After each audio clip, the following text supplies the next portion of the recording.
Welcome to the Richness of Our Lives. I'm Mary Scott, and this is where we celebrate the wisdom, courage, and stories that shape us. Every 2 weeks, I sit down with entrepreneurs, coaches, and remarkable people who've walked through fire and come out transformed.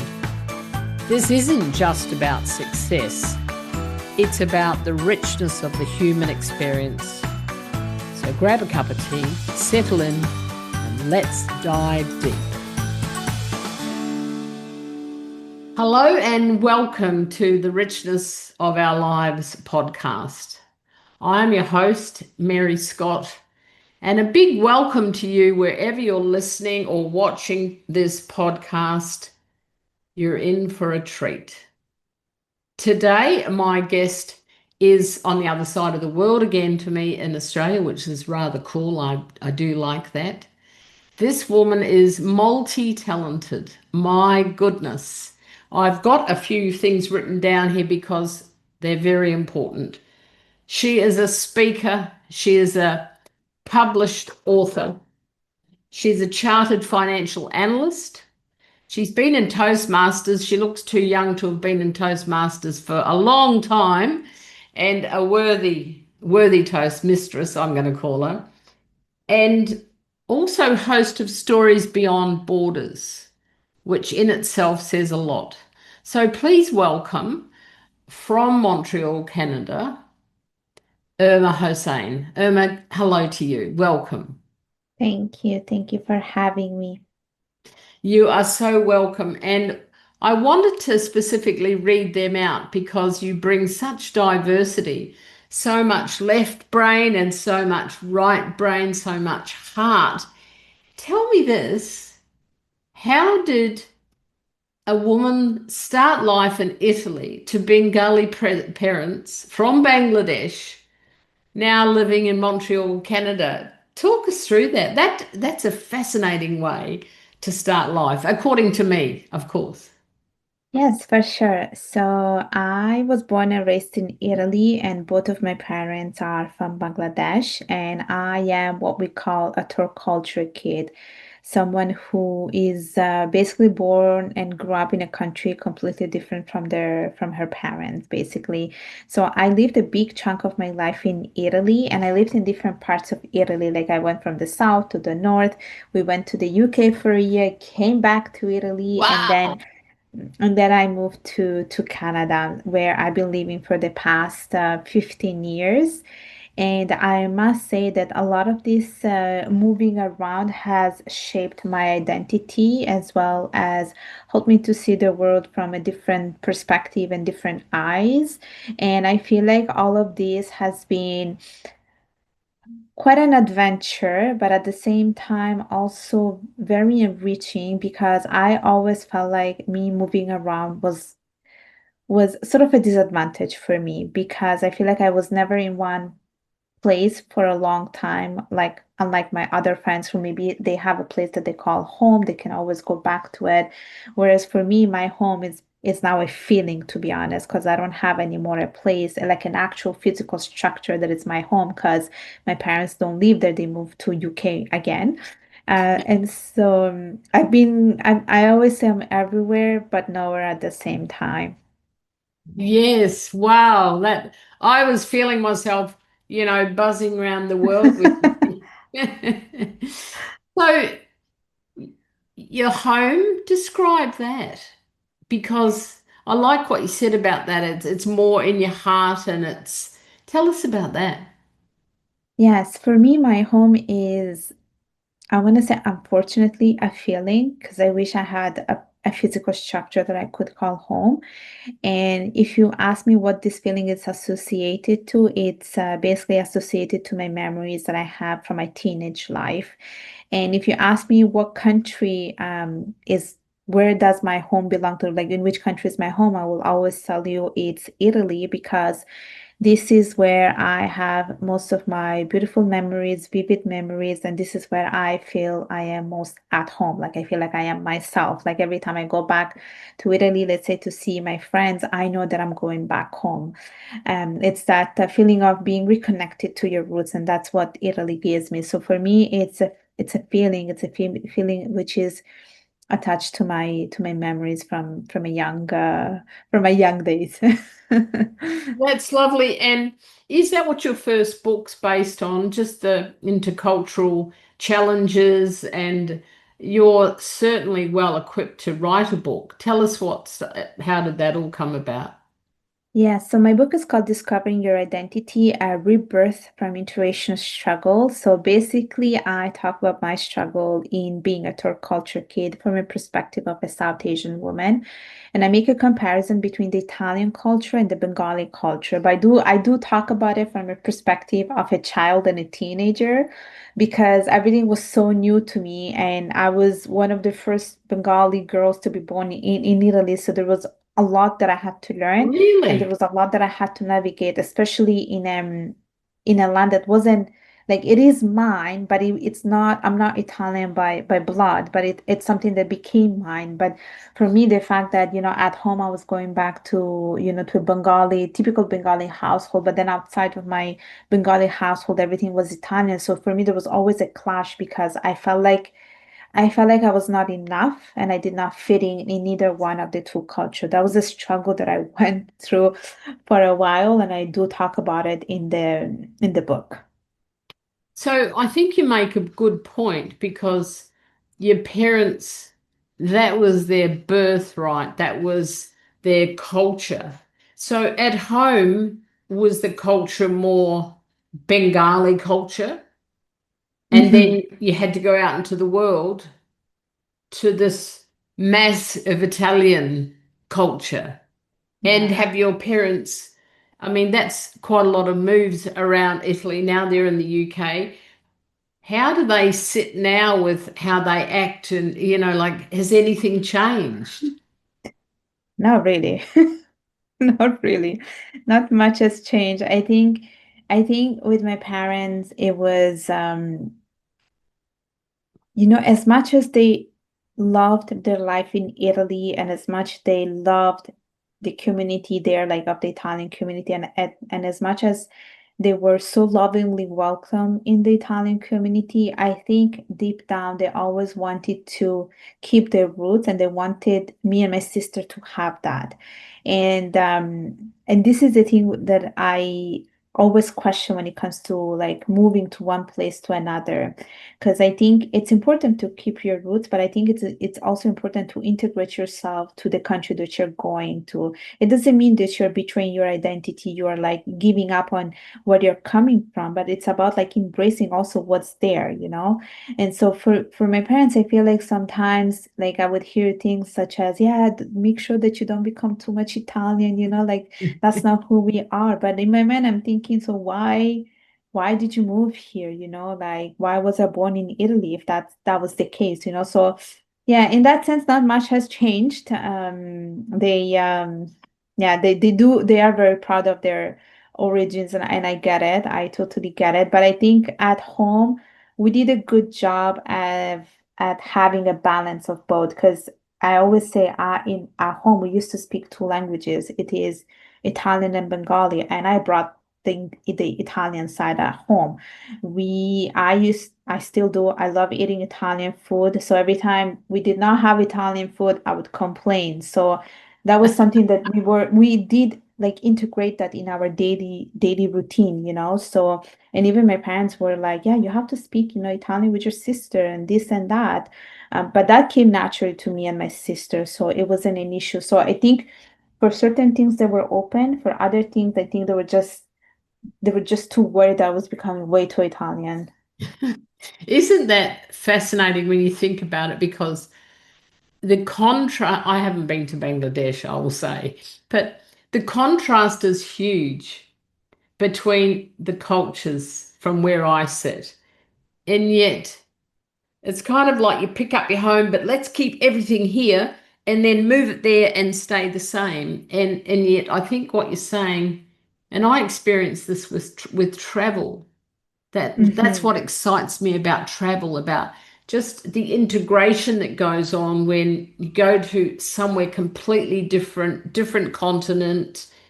And that's the exciting for me bit about travel because I learn so much about the cultures. But you, on the other hand, it wasn't just a travel experience. It was absolutely, Italy was home. This is what you understood. And how do you pull that all together? And now in Montreal, and yes, you're well established there, and it's 15 years, and I understand that. But I think our listeners, we have listeners that are from many parts of the world, so they would be able to relate to this. But so now that you're here, 15 years here, I'm talking about. How does your head sit in terms of who am I, culturally speaking? You know what? It was a lot of work in progress for a while, and it was a lot of inner reflection. I really had to find an answer to all of these questions because I think when I was living in Italy, it was not so much of an issue. I think people would ask me, what are your origins? And I felt like it was easy to give them an answer. But when I moved to Canada, it just became a lot more difficult, very difficult because like people would ask me, where are you from? And if I would say Italy, people would look at me and be like, are you sure? Because you don't look Italian. And then and then I would say Bengali, and they were like, okay, but why do you have like this thick Italian accent when you're speaking in English? And even that, like I just didn't like the fact that I really had to explain myself. That was it, Mm. like it was an issue for me. Like I wanted to have an easy answer, like tell you straight up, like this is who I am. And it was when I moved to Canada that I started to work on myself and come up with like answers and who am I really? Because I also didn't like when people were giving me labels based on what they thought it was the right label. Like if I'm giving a label to myself, it's up to me to decide it. And so I started to do some work where I was like reflecting more on my daily routine. So, for instance, like I do speak Italian with my friends and my sister on a regular basis. I do love eating Italian food at home and I like to make that. And I realize how much, like, honestly, when I'm making pasta, I just put so much love and passion into it. And I'm like, this is it. So I started to like think about these little cues and how my personality is when I'm speaking in Italian.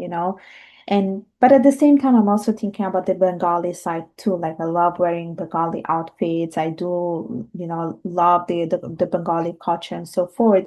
And it was through these little cues that I was like, why do I have to choose one? Why is it Yeah. not about choosing both of them and embracing both of them? Because that's what I do.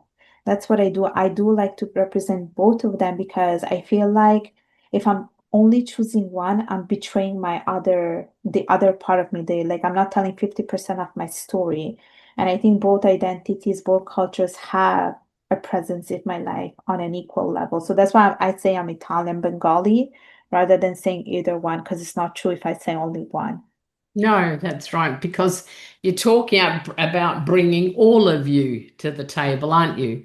And when we bring all of us, it's literally all of us. You can't just go, oh, I'm going to leave that bit out. And I like what you're saying about labels because people create stories, and out of the story creates a label.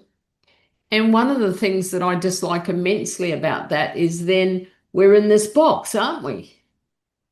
And we're confined. And I think our lives are meant to be expanded in everything we do. And when I see labels and boxes, I think of contraction and restriction. And you are certainly a very expanded woman in terms of your whole approach. And I think we need to keep a check on that. If I'm not saying you need to, I'm saying across the world, I'm always mindful of labels and I avoid them. And if I see them or someone gives me a label, like I'm an older woman, I go, oh, just a minute, because I want you to see me, and I think that's true of you. When you're showing yourself to the extent that you have and discovered, it's a rather lovely thing, isn't it? Because you can bring all of you to the table. That was a bit long-winded, wasn't it? But,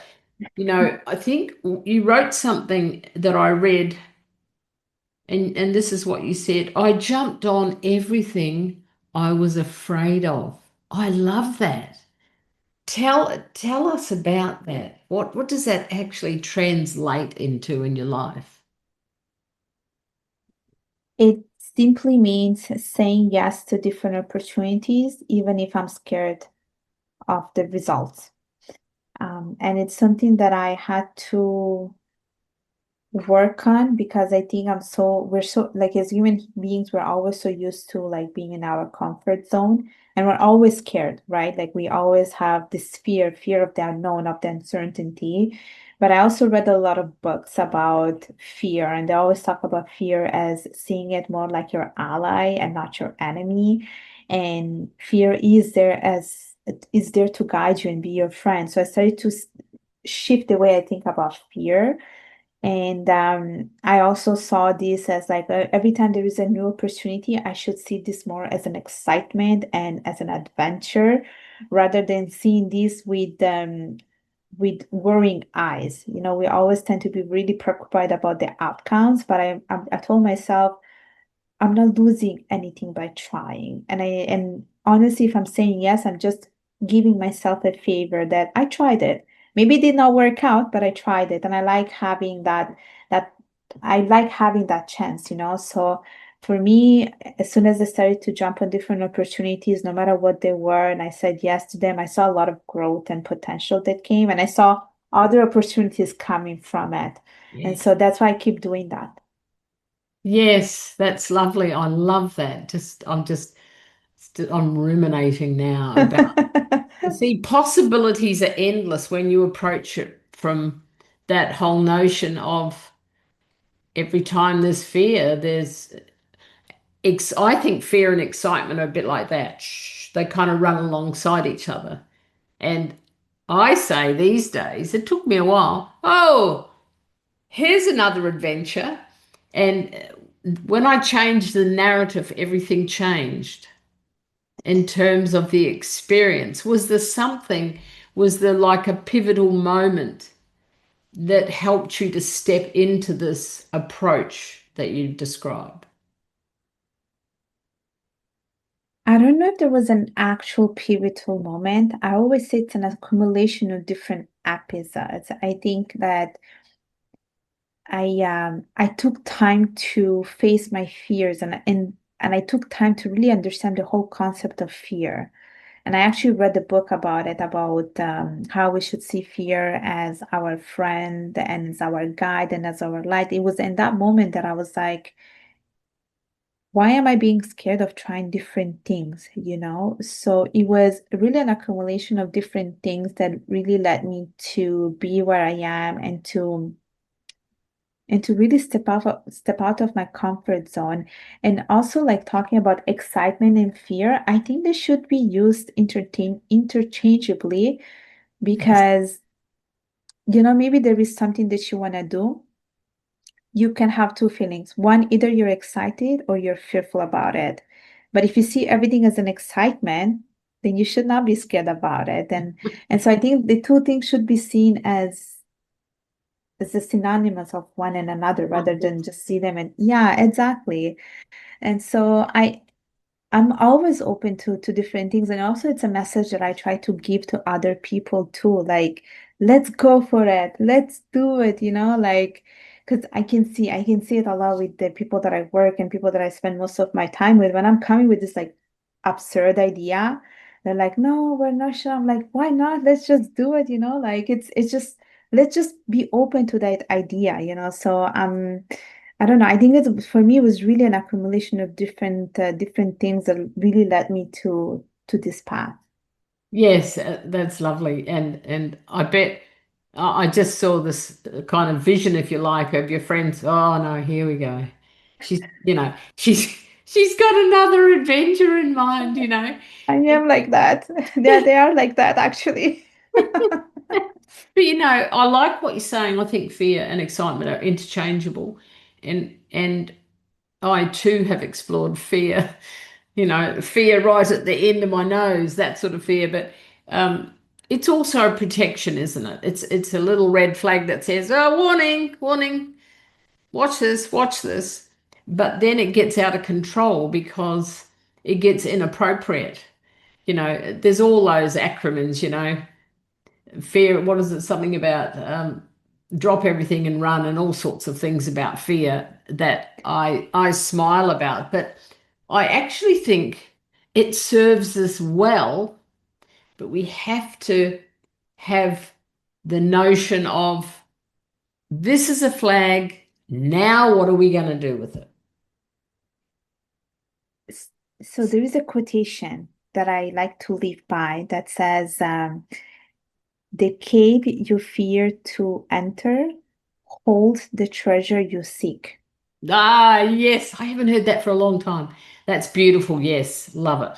Love it. And Absolutely. it's my wallpaper on my phone. So every time I have to do something, I That's read good. that. I read that as a way to encourage myself and to tell myself that don't be afraid of the outcome. Just don't be afraid. Just go through that cave, and then you will see what you have at the end of it, whether it's good or bad. But I always try to be very positive of this. And I think that it's true that if you go through something that you're uncertain, maybe something good is waiting for you. And I do like to think it that way, that there is a treasure that is waiting for us. Yeah. Yes, I think the cave's a good symbol, isn't it? Because if I've been in caves a little bit myself, and that you have those periods of darkness Yeah. when you're transitioning through the cave. Is this true? You know, and then Yeah. all of a sudden you see light, and you go, "Oh, that's where we're going." So I Yeah. rather like that, you know, following the light, whether it's your Yeah. light or another light. It's beautiful. What's been your biggest challenge in your discovery? Because you're really a great explorer of, what should I say, your own personal development, your own personal awareness. Has there been a big challenge for you in any part that you can draw on? Yeah. I think the biggest challenge is probably the judgment from people, whether it's like people closer to you or people that you know. And it took me really a lot of courage to be comfortable with sharing things through my social media like accounts and my social media presence. I can remember when I first created my blog, I was like, I don't know how much of my personal story I want to share.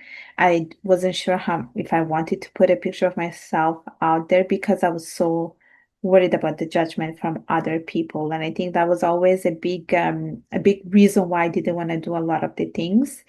And even now, like when I'm posting something, I'm always like having second thoughts. I'm like, how much of what I do I want to tell people, especially people that are closer to you? Because usually people who are commenting stuff negatively are people closer to you. It's not even strangers, it's people that know you and maybe they don't believe in you, unfortunately. But I Ooh. told myself I'm still gonna go ahead and talk about this and post about this and like without really worrying too much about it because I was like, you know what, people will talk no matter what, no matter what. So I was like, let me just give them something to talk about, whether it's good or bad. So Yes. Um, it's interesting, you know, about judgment. It's it's a real game changer in people's lives. People allow that to be a thing that stops them, you know. It limits their whole belief and perspective. And I'm glad that you brought that up in social media, because there's always that fine line, isn't it? And I like what you're saying, because I hear this from my clients, you know.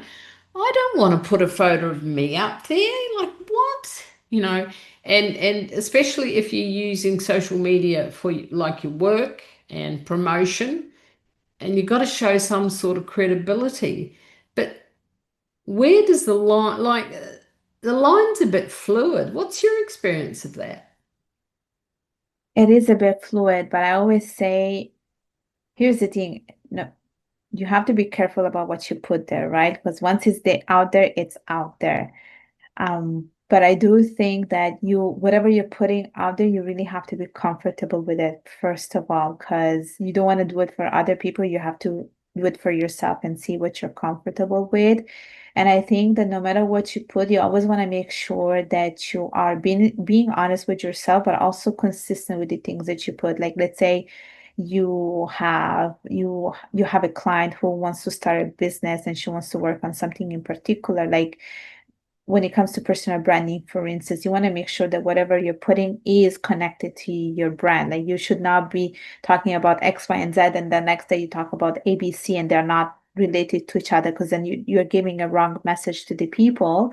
And also to indeed make sure that it's authentic as well, the message. Because I think we're so used to seeing so many different things on social media, people showing their best lives because, they want to show them that they have a perfect life. And then this is where the whole issue with competition comes in. But I think you just have to be honest with yourself whenever you're posting things and don't do it for the numbers and do it for the people, just do it for yourself. Yes, that's very true. I think authenticity is paramount. And you talk about competition, my goodness. That steps me into the whole realm of comparison.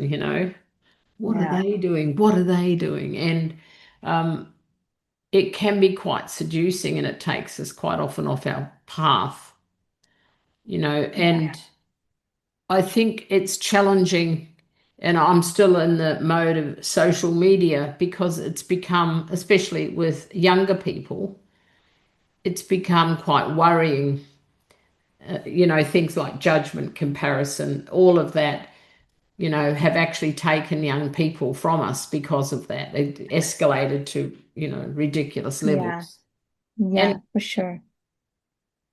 you're quite an advocate out there, aren't you, is it true? I was going to say cultural change and integration, and that's important to you. And how important is it that you show who you are on social media as, let's call it, as a role model? Because you've got the capacity to be a huge role model here for change and for good, I might say. It's very important for me. It's very important because I think that when we talk about social media, okay, there is a negative side of it, but there is also a good side of it, which is, it can be a quite powerful tool if it's used in a proper way. And I think for anyone who is an advocate for a certain cause or an activist, it could be really a game changer. A game changer because I think you can really influence so many people with your messages. And so for me, when I am using my platform to share a message, to talk about myself, to tell about my story, my cultural identity, it's because I want to bring awareness.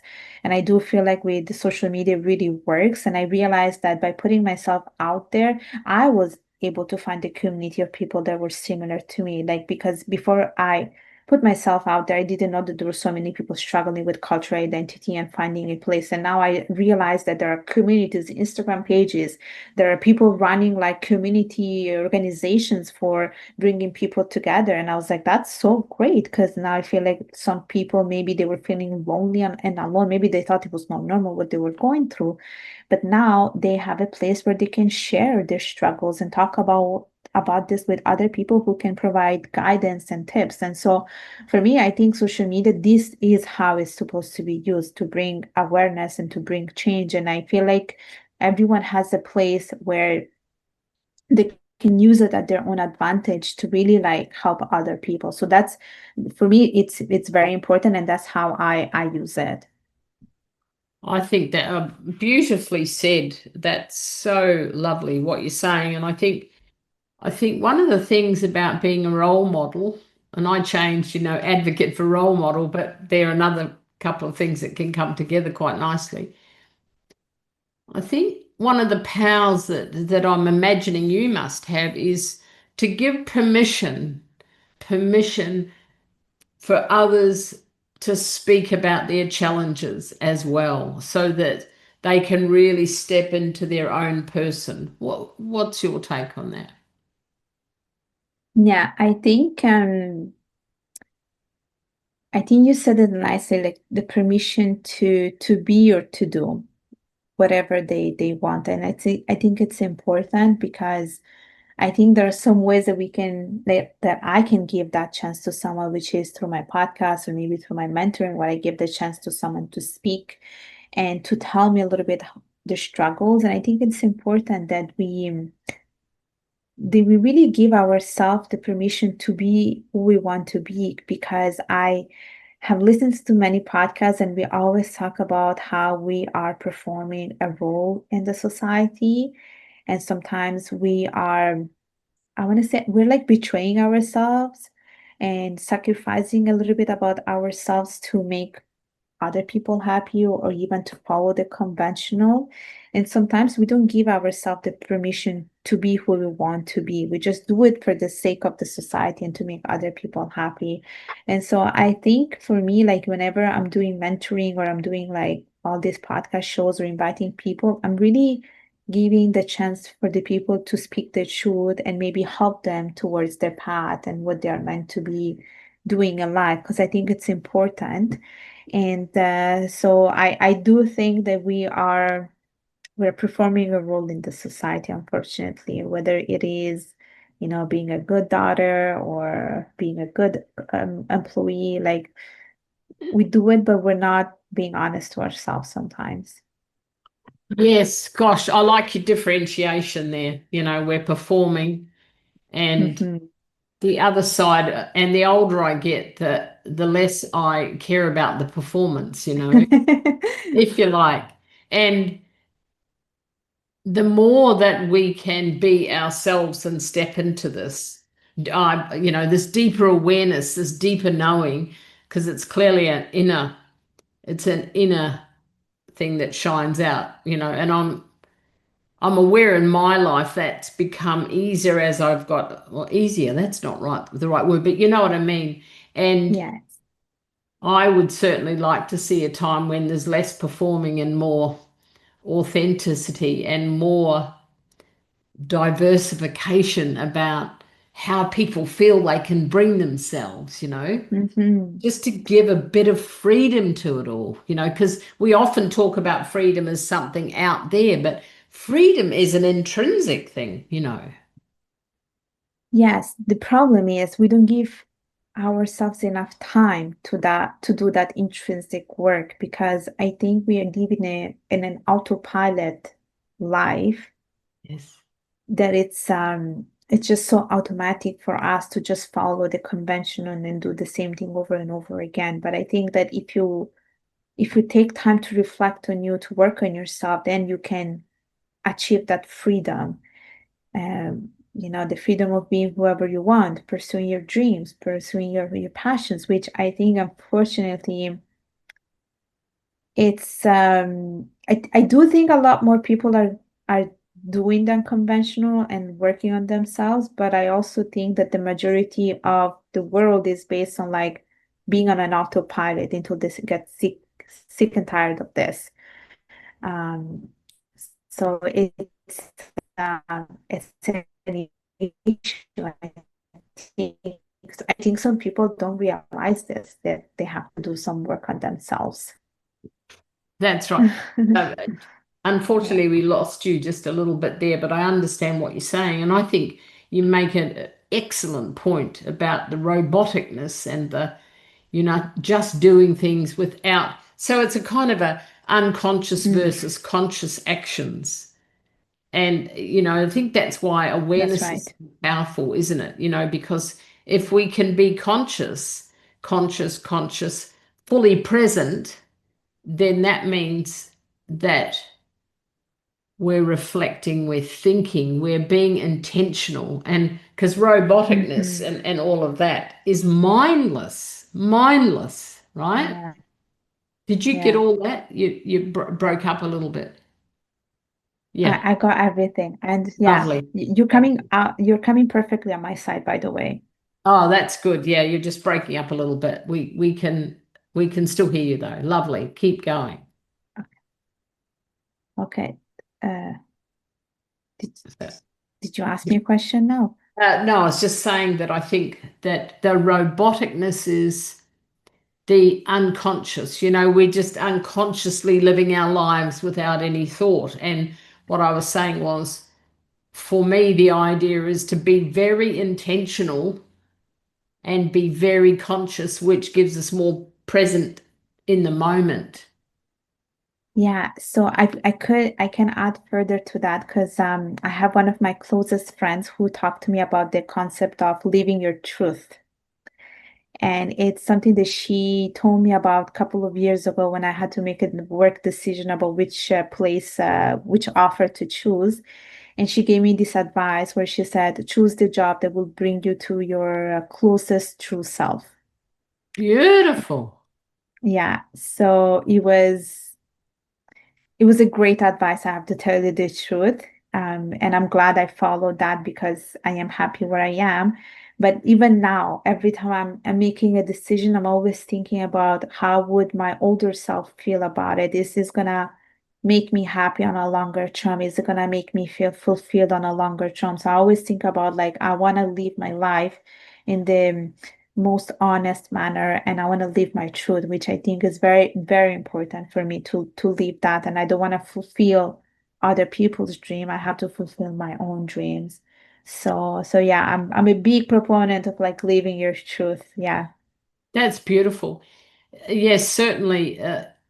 When I read about you and I see the work you're doing, you're certainly going to the beat of your own drum.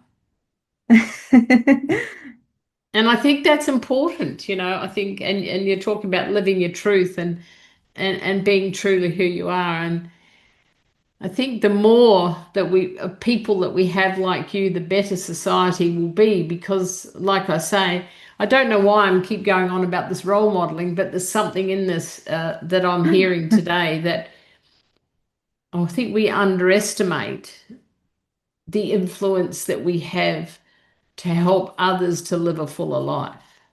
Yeah, so I'm a big proponent of like being a good role model as well, and I do like to believe in this whole idea of leadership. Like when I think about role model, I always associate it with the word leadership because I think leader's job is to be a role model for the society. And I used to think that like titles make us leaders, but it's not the case. It's not a title that makes you a good leader. It's the way you act, it's the way you influence, it's the way you inspire, it's the how you are able to lead by example. And that's the kind of leadership I think about when I think about myself. Like I do consider myself a good leader because maybe I'm not the CEO of a company, but I am the CEO of my life. And if I can inspire other people through my actions and bring the best out of them, then I know I have been a good leader because leadership is also about encouraging people to work on themselves and to encourage personal development because you do believe in other people's talent and ideas. And that's what I do when I am mentoring or speaking with people, even with friends and family, when I'm talking about it. I'm always telling them, okay, let's see, like if you have this particular interest, let's see how we can develop that, like go for it. So yeah. Oh, I love it. I love it so much. As we come to the end to this beautiful conversation that we've had today, is there one message you'd like to give to anyone listening or watching this? One message I would say is I have so many messages. That's the problem. That's all right. That is the problem. I just have so many messages. I would say to, I would say don't let anyone's opinion to define you. Oh, wonderful. Oh, I love that. That's such a delicious, delicious Yeah. line to leave us with. Irma, thank you so much for sharing your story. There's so much more we could have spoken about. I feel like it's been a rich conversation. I thank you for giving up your time today. It's been a Thank real you. pleasure. Thank you for joining us on the Richness of Our Lives. If today's conversation stirred something in you, I'd love to hear about it. Connect with me on social media, leave a review, or share this episode with someone who needs to hear it. And if you are ready to step into your own bold journey, join our vibrant Cheer Squad. We meet weekly for coaching and connection. Until next time, continue to embrace the richness of your life. I'm Mary Scott, and I'll see you in 2 weeks.